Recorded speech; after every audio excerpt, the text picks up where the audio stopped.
India में कल से आज तक की सारी बड़ी खबरें अगले 3 मिनट में। दिल्ली के मालवीय नगर में एक होटल फायर में कम से कम 21 लोगों की मौत हो गई है। 21 में से 17 फॉरेनर्स थे। मरने वालों में लाइबेरिया, नाइजीरिया, मोजाम्बिक और बांग्लादेश के नागरिक शामिल हैं और इस हादसे में लगभग 37 लोगों को रेस्क्यू किया गया है। आग सुबह करीब 8:50 पर फ्लरिश स्टे नाम के होटल के बेसमेंट में मौजूद रेस्टोरेंट से शुरू हुई और बाद में पास के मिकासा इन होटल तक फैल गई। पीएम मोदी ने इन डेथ्स पर कंडोलेंसेस जताई और फाइनेंशियल एड भी अनाउंस करी।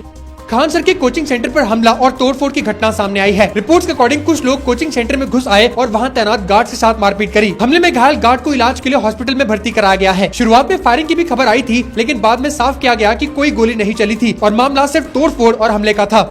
कॉकरोच जनता पार्टी ने 6 जून को होने वाले प्रपोज प्रोटेस्ट से पहले 3 नए स्पोक्स पर्सन अनाउंस किए हैं। सीजेपी के फाउंडर अभिजीत दीपके ने बताया कि इन्वेस्टिगेटिव जर्नलिस्ट सौरभ दास को पार्टी का चीफ स्पोक्स पर्सन बनाया गया है। इसके अलावा पॉलिटिकल रिसर्चर और फिल्म मेकर विजेता दहिया और farmer management consultant Ashutosh Ranka को भी स्पोक्स पर्सन की जिम्मेदारी दी गई है। इसी बीच सोनम वांगचुक ने भी कहा कि अगर 5 जून तक धर्मेंद्र प्रधान अपने पद पर बने रहते हैं तो वो भी 6 जून के प्रोटेस्ट में शामिल होंगे।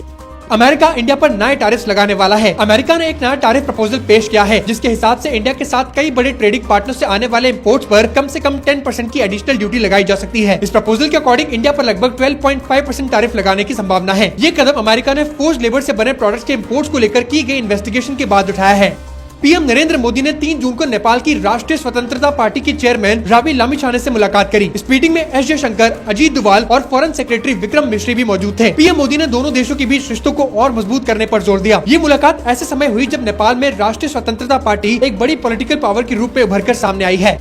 वेस्ट बंगाल में तृणमूल कांग्रेस के अंदर एक बड़ी बगावत सामने आई है। Expel TMC MLA Ritabrata Banerjee इस रेबेलियन का मेन फेस बन गए हैं। रिपोर्ट्स के अकॉर्डिंग टीएमसी के लगभग 58 से 60 एमएलए उन्हें असेंबली में लीडर ऑफ द ऑपोजिशन बनाना चाहते हैं, लेकिन ऑफिशियल्स टीएमसी लीडरशिप का कहना है कि एमएलए इस तरह लेजिस्लेचर पार्टी लीडरशिप चेंज नहीं कर सकते।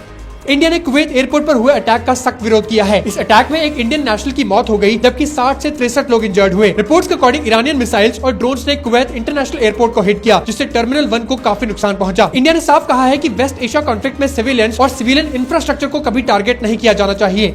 सरकार ने देश की इकोनॉमिक ग्रोथ को सपोर्ट करने के लिए लगभग $4 बिलियन के पैकेज को मंजूरी दे दी है। ये कोई डायरेक्ट कैश हैंडआउट स्कीम नहीं है, बल्कि इंफ्रास्ट्रक्चर, ट्रांसपोर्ट और कुछ इंपॉर्टेंट सेक्टर्स को सपोर्ट देने के लिए कई टारगेट प्रोजेक्ट्स और स्कीम्स का पैकेज है। इस पैकेज का एक बड़ा हिस्सा aviation turbine fuel price stabilisation fund के लिए रखा गया है, जिसके लिए लगभग 10,000 करोड़ रुपए एलोकेट किए गए हैं। तो ऐसे वीडियोस के लिए मुझे फॉलो जरूर करना।